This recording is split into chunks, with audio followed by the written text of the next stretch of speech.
Everyone, welcome to my channel just focus. मैं आज आपको पढ़ा रही हूँ डीएलएड का फोर्थ सेमेस्टर में जो मैथ्स आई जाती है उसी से कुछ क्वेश्चन है। तो आपको पहला आपका बुक लेके आप बैठिए। इस क्लास में अगर आप बैठ रहे हैं तो बुक के जो पहला टॉपिक है आपका फोर्थ सेमेस्टर का वो है करणी, करणीगत राशि, करणी चिन्ह तथा करणी का घातांक। ये आप देख सकते हैं।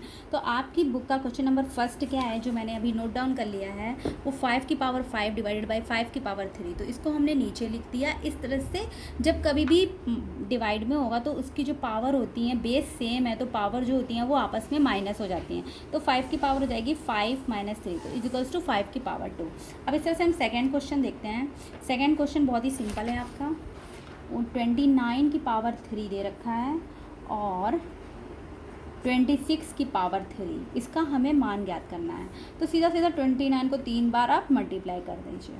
ठीक है दोस्तों, और ये जो वैल्यू आएगी वो हो जाएगी। और एक बार आप क्या करेंगे 26 × 26 × 26, इतना मल्टीप्लाई तो सभी को आते ही होगा। तो सब लोग फास्ट मल्टीप्लाई करेंगे। तो इसका आंसर आ जाएगा 24, 3, 8, 9, 17, 5, 7, 6। ठीक है दोस्तों, ये आप मल्टीप्लाई करके देख सकते हैं। और अगर मल्टीप्लाई करना ही है तो आप लोग ऐसे देख सकते हैं। 30 में से -1 किया, फिर 29 का मल्टीप्लाई कर दिया। इसको मल्टीप्लाई करना है तो क्या किया, 30 में से -1 किया, फिर इसको 29 से मल्टीप्लाई कर दिया। तो ये कहीं ना कहीं कट कटा के आएगा। फिर उसके बाद फिर आप 29 से बढ़े, इस तरह से कर देंगे। अब आता है आपका क्वेश्चन नंबर 3। इस टाइप के क्वेश्चन थोड़े लॉन्ग होते पर ये जल्दी पूछे नहीं जाते। पूछा आपसे इसी तरह से जाएगा जिसमें टाइम कम लगेगा। और अब हमारा क्वेश्चन नंबर आता है थर्ड क्वेश्चन में क्या है दोस्तों, आप लोग देखिए पहले बुक। 6 की पावर 4 × 6 की पावर 2 डिवाइड बाई 6 की पावर 5। तो इस क्वेश्चन को कैसे सॉल्व करना है ये क्वेश्चन हम लोग देखते हैं। Question number 3। क्वेश्चन नंबर 3 करने से पहले हम आपको बताना चाहते हैं कि क्वेश्चन नंबर 3 जो है 6 की पावर 4 × 6 की पावर 2 डिवाइडेड बाई 6 की पावर 5। तो इस टाइप का क्वेश्चन का निकालना है। तो सबसे पहले हम लोग यहाँ पे क्या करेंगे, हम डायरेक्ट नहीं करने लग जाएंगे। इसमें हम लोग सबसे पहले वी बॉडमस देखेंगे। वी बॉडमस, तो यहाँ पे आपके क्या क्या है, यहाँ पे आपका मल्टीप्लाई है और डिवाइड है। तो मल्टीप्लाई ये हुआ, डिवाइड ये, यानी कि सबसे पहले आपको क्या करना है, सबसे पहले आपको डिवाइड करना है, देन आपको मल्टीप्लाई करना है। ये क्वेश्चन होगा आपका। ठीक है दोस्तों, तो 6 की पावर 4 या चाहे तो आप लोग मल्टीप्लाई को भी कर सकते हैं, बट डिवाइड को आई थिंक ज़्यादा प्रेफर देते हैं। अगर आप देखें इसको इस तरह से लिखें, अगर आप 6 की पावर 4 × 6 की पावर 2 डिवाइडेड बाई 6 की पावर 5, तो कहीं ना कहीं 6 की पावर 4 है, इसको हम इस तरह से लिख सकते हैं 6 की पावर 4 × 6 की पावर 2 डिवाइडेड बाई 6 की पावर 4 × 6 की पावर 1। क्यों भाई, 4 और 1 5 हो जाएगी इसलिए। तो 6 की पावर 4 यहाँ से आपकी कैंसिल हो जाएगी और 6 की पावर 2 माइनस 6 की नहीं 2 डिवाइडेड बाई 6 की पावर 1, तो ये हो जाएगा हमारा 6 की पावर 2 माइनस 1, तो 6 आ जाएगा। सिंपल, आपका आंसर यही आ जाएगा। जब किसी की पावर 1 होती है, देखिए दोस्तों वैल्यू किसकी लगती है, जिसको ये चीज़ नहीं पता होता है कि किसी भी संख्या की अगर हम पावर 1 रखेंगे तो वही संख्या आंसर आएगी, वही संख्या का आंसर होगा। ये बहुत छोटी सी बात है, लेकिन कहीं ना कहीं जिनकी बैक लगती है उनको ये चीज़ नहीं पता होती है कि किसी की पावर 1 होगी तो वही संख्या हमें मिल जाएगी। तो ये रूल आप याद कर लीजिए। और एक आप यहाँ पे ये जो लिखा है मैंने, इसको याद करना पड़ेगा, = a की पावर n माइनस m।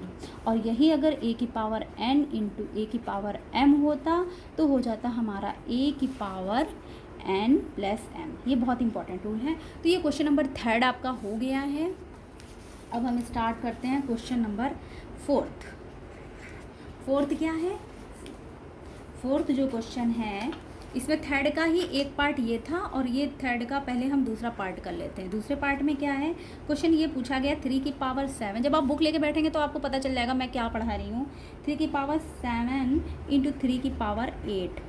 तो यहाँ पे क्या होगा, सीधा सीधा दोस्तों पता है आपको मल्टीप्लाई का साइन लगा है, तो यानी कि घातांक जो होंगे वो जुड़ जाएंगे। 3 की पावर 7 + 8 हो जाएगा, तो ये हो जाएगा 3 की पावर 15। ये हमारा आंसर आ जाएगा। ठीक है दोस्तों, अब आपको 3 का मल्टीप्लाई 15 बार करके आंसर निकालना होगा, तो ये तो आप कर ही लेंगे। अब हम क्वेश्चन नंबर देखते हैं 4th क्वेश्चन में क्या कह रहा है कि 125 को आधार 5 के घातीय संकेतन के रूप में किस प्रकार लिखा जाएगा। तो 125 को 5 की घाती यानी कि 125 जो है उसको 5 के बेस में लिखना है। 5 की क्या पावर होगी, इस तरह से लिखना है 125 को, ये समझ लीजिए। इसका मतलब क्वेश्चन का ये है। क्वेश्चन देखिए आप लोग, क्वेश्चन पढ़िए। 125 को आधार, एक सेकेंड, ये देखिए मैं आपको बड़ा कर दे रही हूँ। 125 के आधार को आधार के 5 के घातीय संकेतन के रूप में किस प्रकार लिखा जाएगा। तो ये देखिए, ये ऐसे लिखा है।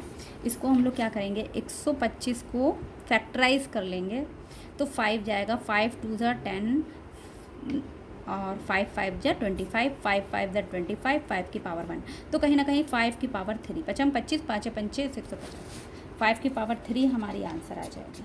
तो ये हमारे क्वेश्चन 4 कंप्लीट हो गए, जो आपके फर्स्ट चैप्टर के हैं, करणीगत राशि वाले। अब हमारा क्वेश्चन नंबर आता है, सारे क्वेश्चन कराए जाएंगे आपको एक एक करके।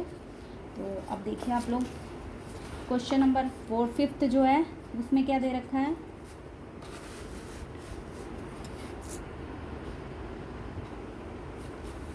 क्वेश्चन नंबर 5th जो दे रखा है, इसमें 14 को लिख रखा है। कितनी बार, 1 बार, 2 बार, 3 बार, 4 बार, 5 बार और 6 बार।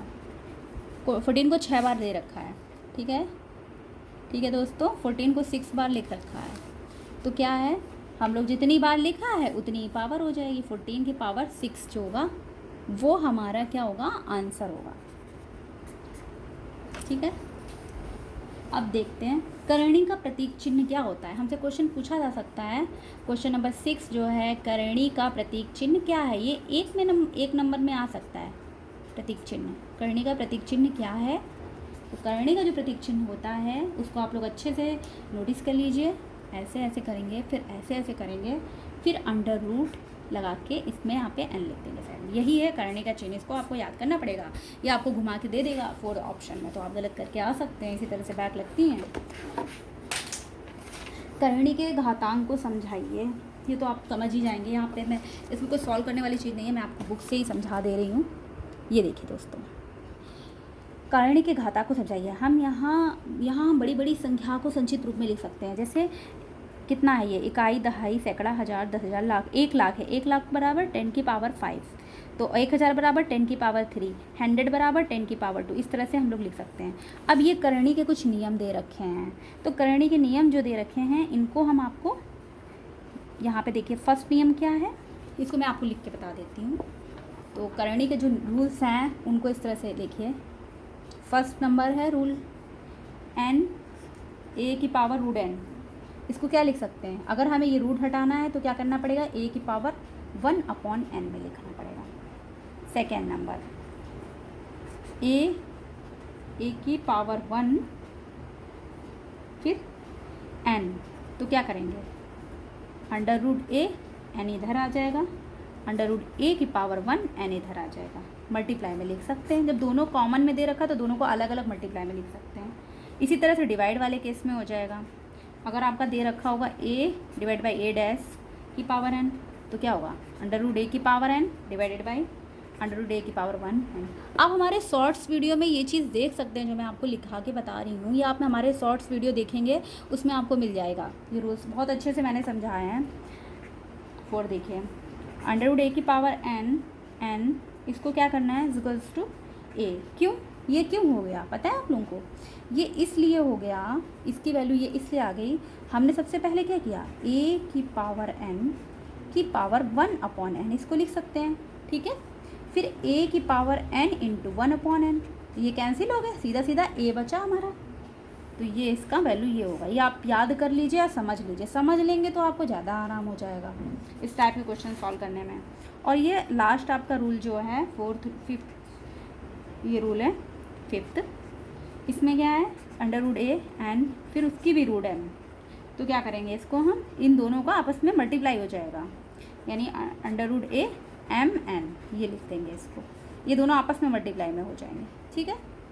और लास्ट रूल हमारा जो है 6th रूल है वो ये है, अंडर रूट a n फिर इसकी होल की power m is equals to under root of a m n। ठीक है दोस्तों, आपको फर्स्ट चैप्टर समझ में आ गया होगा हम क्या समझाना चाहते थे। कुछ चीज़ें बहुत इंपॉर्टेंट है, उनको मैं रिकॉल करूँगी। और ये फर्स्ट चैप्टर था, इस तरह से मैं आपको सेकंड थर्ड हर एक चैप्टर का आप रिवाइज़ करेंगे। आपका 25 में से 20 मार्क्स कहीं नहीं जा रहा है दोस्तों। तो आप लोग हमारे चैनल को लाइक और सब्सक्राइब करिए। जिन लोगों की मैथ्स में डर लग रहा है, उनको लग रहा है कि हमारी मैथ बैक लग सकती है, और जिनकी बैक ऑलरेडी लग चुकी है और जिनका बेस क्लियर नहीं है, वो लोग इस मतलब वीडियो को ज़रूर देखें। और मैं आगे भी आपको हर एक वीडियो बहुत अच्छे से समझाऊंगी, आपको समझ में आ जाएगा। बुक से वैसे पढ़ने का मन नहीं करता, जब साथ में हम लोग पढ़ेंगे तो पढ़ने का आपका भी मन करेगा। ओके, जय हिंद।